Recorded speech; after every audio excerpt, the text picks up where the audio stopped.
नमस्कार, स्वागत है आप सभी का डीडी न्यूज के इस खास बुलेटिन एक्सप्रेस 100 में, जहां हम आपके लिए लेकर आते हैं राजनीति, मनोरंजन, देश, दुनिया, खेल और व्यापार जगत की सभी बड़ी खबरों को एक्सप्रेस यानी कि फटाफट अंदाज में। आपके साथ मैं हूं संध्या शर्मा। तो देखिए खबरें तेज रफ्तार से।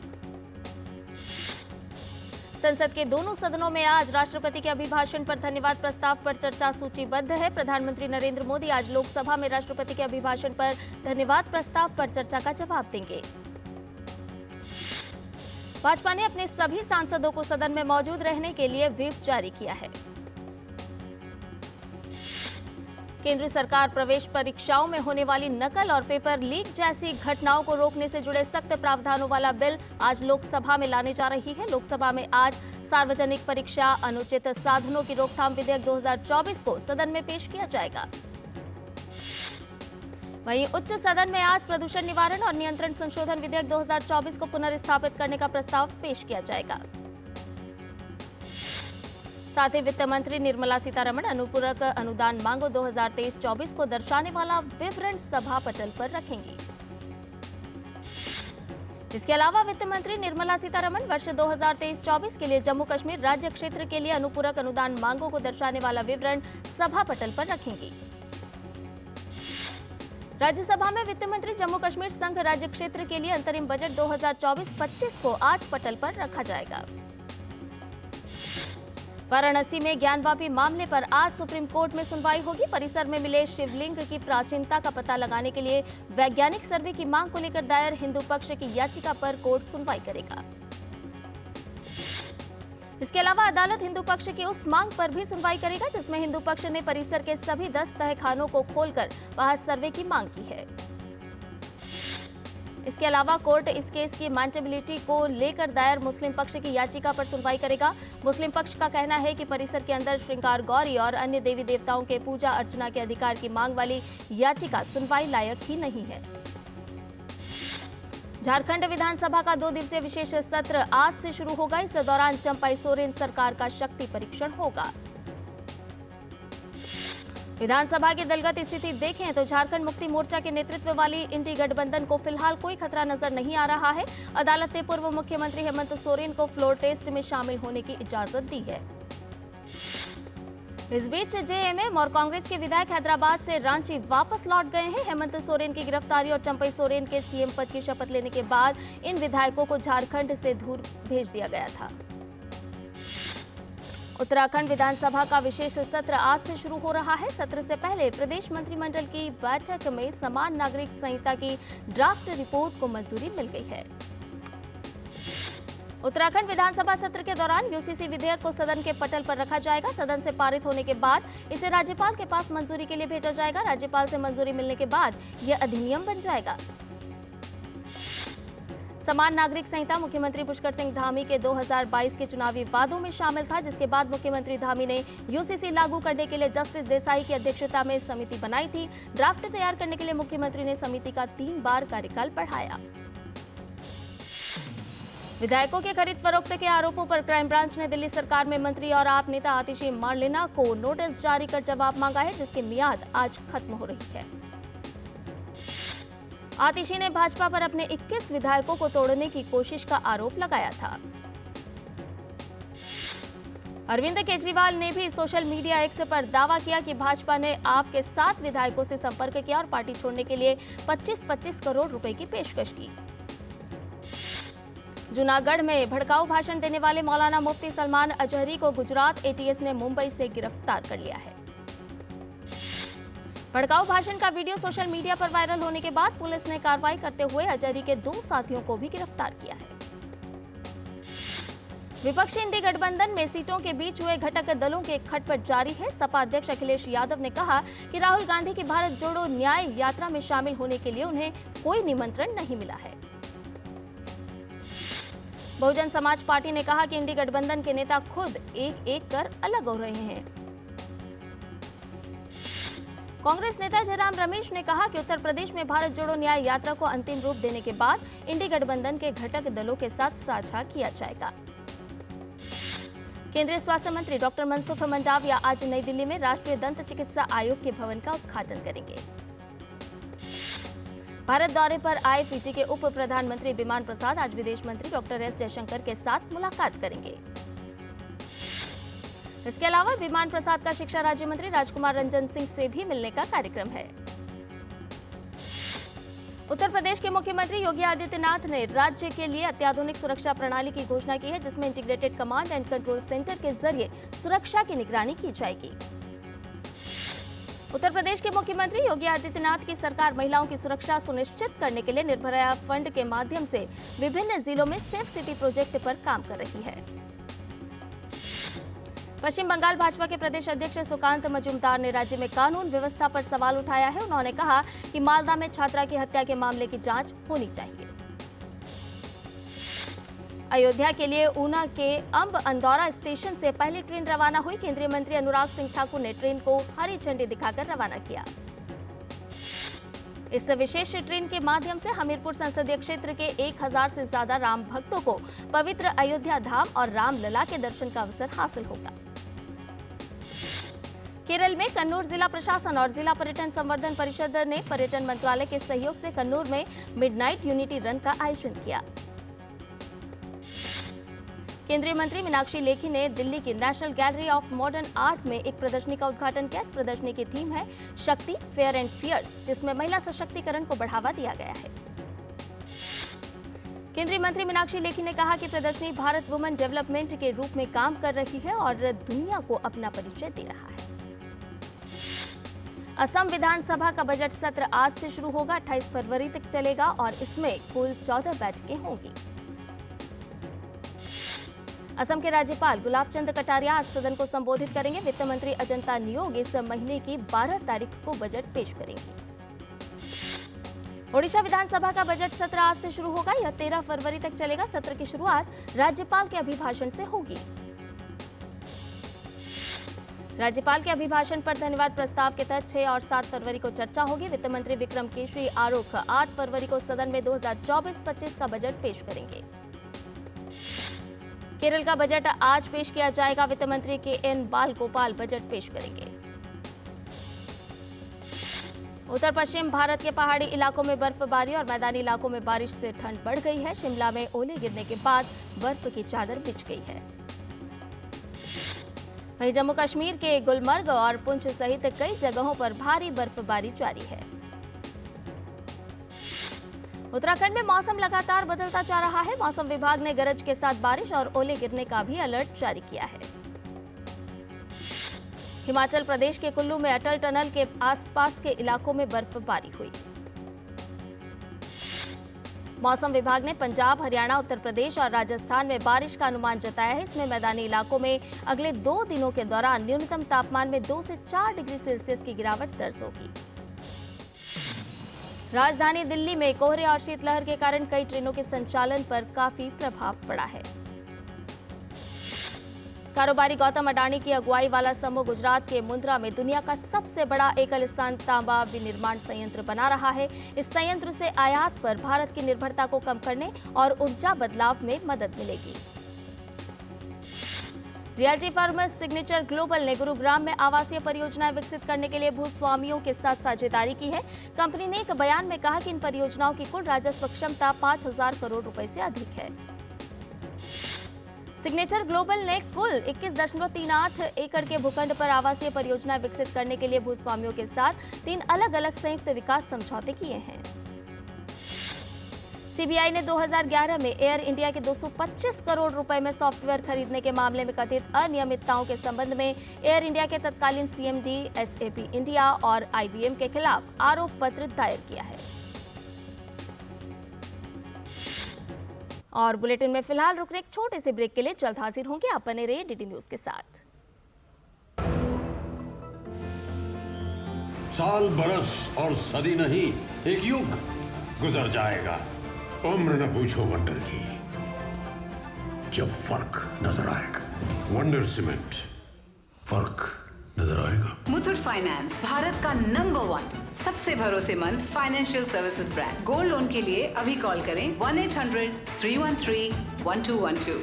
कोविड ने हम लोगों को work from home and flexibility दोनों सिखा दी। Handling my job responsibilities and अपना घर। एनपीएस भी इसी तरह फ्लेक्सिबल है। इन्वेस्टमेंट ऐप के थ्रू अपना अकाउंट इजीली ओपन किया और अब उसी ऐप के थ्रू अपना अकाउंट फुल्ली ऑपरेट कर रहा हूँ। कोई रिस्ट्रिक्शन नहीं है, किसी भी समय लॉग इन कर सकता हूँ और अपने इन्वेस्टमेंट की अमाउंट चेंज भी कर सकता हूँ। जितना पॉसिबल होता है उतना अपने इनकम से बचाता हूँ और अपने एनपीएस अकाउंट में इन्वेस्ट करता हूँ। अपने बेहतर कल को सुनिश्चित करने के लिए एनपीएस जरूरी है।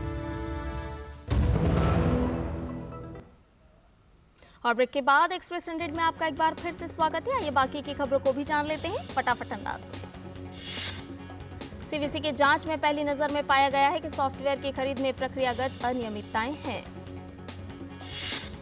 जी एंटरटेनमेंट एंटरप्राइजेस लिमिटेड ने कहा कि सिंगापुर मध्यस्थता केंद्र ने उसे एनसीएलटी में जाने से रोकने के लिए दायर सोनी समूह की याचिका को खारिज कर दिया है। ब्रांड फाइनेंस द्वारा तैयार किए गए ब्रांड संरक्षण सूचकांक 2024 में मुकेश अंबानी शीर्ष भारतीय के रूप में शामिल हुए हैं। इस सूचकांक में उन्हें विश्व स्तर पर दूसरा स्थान मिला है। रिलायंस इंडस्ट्रीज लिमिटेड के चेयरमैन और प्रबंध निदेशक ने माइक्रोसॉफ्ट के सत्य नडेला और गूगल के सुंदर पिचाई को पीछे छोड़कर वैश्विक स्तर पर दूसरा स्थान हासिल किया। सूचकांक में उनसे आगे सिर्फ इनसेट के मा हुआतेंग हैं। आर्थिक मामलों के सचिव अजय सेठ ने कहा कि राष्ट्रीय वित्तीय सूचना रजिस्ट्री के गठन के लिए एक विधेयक का मसौदा लगभग तैयार है और इसे संसद के आगामी जुलाई सत्र में पेश किया जा सकता है। ऋण संबंधी सूचना के लिए सार्वजनिक बुनियादी ढांचा तैयार करने और कर्ज देने वाली एजेंसियों को सही सूचना उपलब्ध कराने के लिए NFIR का गठन किया जाना है। राजस्व सचिव संजय मल्होत्रा ने कहा कि भारत में कंपनियों के लिए 22% के साथ कराधान ढांचा काफी उपयुक्त है। मोतीलाल ओसवाल फाइनेंशियल सर्विसेज के प्रबंध निदेशक और मुख्य कार्याधिकारी मोतीलाल ओसवाल ने कहा कि चुनाव से पहले लोक लुभावन योजनाओं से परहेज करने का सरकार का फैसला और राजकोषीय घाटा नीचे लाने की प्रतिबद्धता स्वागत योग्य कदम है। मोतीलाल ओसवाल ने कहा कि अंतरिम बजट प्राथमिक तौर पर राजकोषीय समेकन पर केंद्रित है। इसमें निवेश के जरिए खर्च में बढ़ोतरी की रणनीति को बरकरार रखा गया है और नई योजना या प्रोत्साहन की घोषणा से बचा गया है। बाजार पूंजीकरण के लिहाज से भारत की सबसे बड़ी सूचीबद्ध वाहन निर्माता टाटा मोटर्स पर दलाल पद का उत्साह बरकरार है। कंपनी ने हाल के महीनों और वित्त वर्ष 2024 की दिसंबर तिमाही में दमदार प्रदर्शन किया है। एक साल पहले की तिमाही में 25% वृद्धि और तिमाही आधार पर 5.2% वृद्धि के साथ टाटा मोटर्स राजस्व 1.1 लाख करोड़ रुपए पर पहुंच गया, जो अनुमान से बेहतर है। विदेशी पोर्टफोलियो निवेशकों ने जनवरी में देश के ऋण या बॉन्ड बाजार में 19,800 करोड़ रुपए का निवेश किया है। यह बॉन्ड बाजार में एफपीआई के प्रवाह का 6 साल में सबसे ऊंचा मासिक स्तर है। भारत सरकार के बॉन्ड को जेपी मॉर्गन इंडेक्स में शामिल किए जाने के बाद एफपीआई का भारतीय बॉन्ड बाजार के प्रति आकर्षण बढ़ा है। एफपीआई ने अमेरिकी में बॉन्ड पर प्रतिफल बढ़ने के बीच जनवरी में भारतीय शेयरों में 25,743 करोड़ रुपए की निकासी की। यह जून 2017 के बाद उनके निवेश का सबसे ऊंचा मासिक स्तर है। स्टेट बैंक ऑफ इंडिया के चेयरमैन दिनेश खारा ने कंपनी से बिजनेस के ट्रांसफर पर पेटीएम पेमेंट्स बैंक के साथ कोई कम्युनिकेशन नहीं किया है। इलेक्ट्रिक स्कूटर बनाने वाली कंपनी ओला ने अपने S1X स्कूटर को नए वेरिएंट के रूप में लॉन्च करने का ऐलान किया है। फ्रांस के राष्ट्रपति इमैनुअल मैक्रोन ने एक वीडियो साझा किया जिसमें हालिया भारत दौरे की झलकियां दिखाई दी और भारत की प्रशंसा करते हुए उन्होंने कहा कि बदलती दुनिया में भारत अग्रिम पंक्ति में रहने वाला है। पीएम मोदी ने मैक्रो के पोस्ट की रीपोस्ट करते हुए कहा कि यात्रा और गणतंत्र दिवस समारोह में भागीदारी से निश्चित रूप से भारत फ्रांस की दोस्ती को बढ़ावा मिलेगा। पाकिस्तान में 8 फरवरी को होने वाले आम चुनाव के लिए मरकजी मुस्लिम लीग नाम से एक नई पार्टी चुनाव मैदान में उतरी है, जिसके बारे में माना जा रहा है कि यह 2008 के मुंबई हमले के मास्टरमाइंड हाफिज सईद की पार्टी है, जो प्रतिबंधों से बचने के लिए नए चोले में सामने आई है। पाकिस्तान में आम चुनाव से पहले उच्चतम न्यायालय ने व्यवस्था दी कि चुनावी कानूनों की व्याख्या मताधिकार के पक्ष में की जानी चाहिए, ताकि यह सुनिश्चित किया जा सके कि मतदाताओं के पास अपने भविष्य के नेतृत्व को चुनने के लिए अधिकतम विकल्प हों। अमेरिका ने पाकिस्तान जाने वाले अपने नागरिकों के लिए एडवाइजरी जारी की है, जिसमें अमेरिकी नागरिकों को सावधानी बरतने की बात कही गई है। पाकिस्तान के पूर्व प्रधानमंत्री इमरान खान और उनकी पत्नी के गैर इस्लामिक निकाह के मामले में विवादास्पद फैसले ने पाकिस्तान में तूफान पैदा कर दिया है। गैर इस्लामी निकाह के इस मुद्दे पर कानून के स्थापित सिद्धांत का उल्लंघन करने और मासिक धर्म जैसे निजी मामलों को उजागर करके एक महिला की गरिमा को ठेस पहुंचाने को लेकर नारीवादियों और महिला वकीलों ने न्यायाधीश की आलोचना की है। ब्रिटेन के भारतीय मूल के प्रधानमंत्री ऋषि सुनक ने कहा है कि उन्हें बचपन में नस्लवाद को महसूस किया और उनके माता पिता ने उन्हें नाटक की अतिरिक्त कक्षा के लिए भेजा ताकि वह अन्य बच्चों की तरह अच्छी तरह से बोल सके। अमेरिका में राष्ट्रपति पद के लिए इस साल होने वाले चुनाव में डेमोक्रेटिक पार्टी का उम्मीदवार चुनने की प्रक्रिया के तहत कराए गए साउथ कैरोलिना प्राइमरी चुनाव में जो बाइडेन ने आसानी से जीत हासिल कर ली है। इजरायल के प्रधानमंत्री बेंजामिन नेतन्याहू ने अमेरिकी राष्ट्रपति जो बाइडेन के बयान पर सख्त प्रतिक्रिया दी है। उन्होंने कहा कि उनका देश उन सभी पर कार्रवाई करता है जो कानून तोड़ते हैं। चिली के विना डेल मार में जंगल में भयानक आग लगी हुई है। आग 2 तटीय शहरों विना डेल मार और वालपराइसो के बाहरी किनारों के खतरे में डाल रही है। आग से लगभग 99 लोगों की मौत हो गई है और 32 शवों की पहचान की गई है। हालांकि अधिक प्रभावित क्षेत्रों में कर्फ्यू लगा दिया गया है। आग को फैलने से रोकने के लिए अग्निशामकों की मदद के लिए सेना को भेजा गया, जबकि हेलीकॉप्टरों की मदद से भी आग को बुझाने के प्रयास किए गए। मालदीव में जारी राजनीतिक उथल-पुथल के बीच राष्ट्रपति मोहम्मद मुइज़ संसद में अपना पहला अध्यक्षीय भाषण देंगे। और बुलेटिन में फिलहाल रुकने एक छोटे से ब्रेक के लिए जल्द हाजिर होंगे। आप बने रहिए डीडी न्यूज के साथ। साल बरस और सदी नहीं, एक युग गुजर जाएगा। उम्र न पूछो वंडर की, जब फर्क नजर आएगा।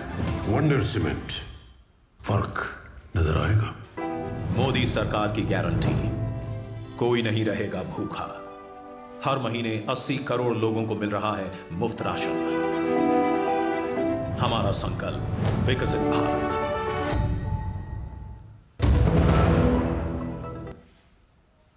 और ब्रेक के बाद एक्सप्रेस 100 में आपका एक बार फिर से स्वागत है। मालदीव की मुख्य विपक्षी पार्टियों मालदीवियन डेमोक्रेटिक पार्टी और डेमोक्रेट्स ने संसद में राष्ट्रपति मुइज़ के संबोधन का बहिष्कार करने का फैसला किया है। विशाखापट्टनम टेस्ट के चौथे दिन आज इंग्लैंड की टीम 67 रन से आगे खेलना शुरू करेगी। भारत द्वारा दिए गए 399 रन के लक्ष्य का पीछा करते हुए इंग्लैंड ने तीसरे दिन का खेल खत्म होने तक एक विकेट गंवाकर 67 रन बना लिए थे। इंग्लैंड को जीतने के लिए अभी 332 रन और बनाने हैं। इससे पहले अपनी दूसरी पारी में भारतीय टीम 255 रन बनाकर आउट हुई थी। डेविस कप में भारतीय टीम ने पाकिस्तान को हराकर वर्ल्ड ग्रुप 1 में अपनी जगह पक्की कर ली है। यूकी भांबरी और साकिब माइनेनी ने रविवार को इस्लामाबाद में खेले गए युगल मैच में आसान जीत के साथ प्लेऑफ मुकाबले में टीम को जीत दिला दी। भारत पहले दिन 2-0 की बढ़त बना चुका था। पहले दिन रामनाथन और बालाजी ने दोनों सिंगल्स मुकाबले जीते थे। Sports journalist federation of India और दिल्ली खेल पत्रकार संघ द्वारा आयोजित कार्यक्रम में देश की पूर्व दिग्गज एथलीट और इंडियन ओलंपिक एसोसिएशन के अध्यक्ष पीटी उषा को लाइफ टाइम अचीवमेंट अवार्ड से सम्मानित किया गया। भारतीय तीरंदाज ओजस ने प्रतिष्ठित लास वेगास शूट 2024 इंडोर तीरंदाजी चैंपियनशिप अपने नाम कर ली। इस शूट ऑफ में ओजस सहित 105 तीरंदाजों ने भाग लिया था। स्पेनिश ला लिगा में रियल मैड्रिड और एटलेटिको मैड्रिड के बीच खेला गया मैच 1-1 से ड्रॉ रहा। रविवार देर रात खेले गए इस मुकाबले में दोनों टीमों के बीच कड़ी टक्कर देखने को मिली। रियल मैड्रिड की ओर से मारियानो डियाज ने 20वें मिनट में गोल दागकर टीम को बढ़त दिला दी। इसके बाद मुकाबले के खत्म होने के ठीक पहले एटलेटिको मैड्रिड की ओर से मार्कोस ने गोल करके मैच ड्रॉ करा दिया। अफगानिस्तान ने श्रीलंका के खिलाफ 3 मैचों की 1 दिवसीय सीरीज के लिए 15 सदस्यीय टीम की घोषणा कर दी है।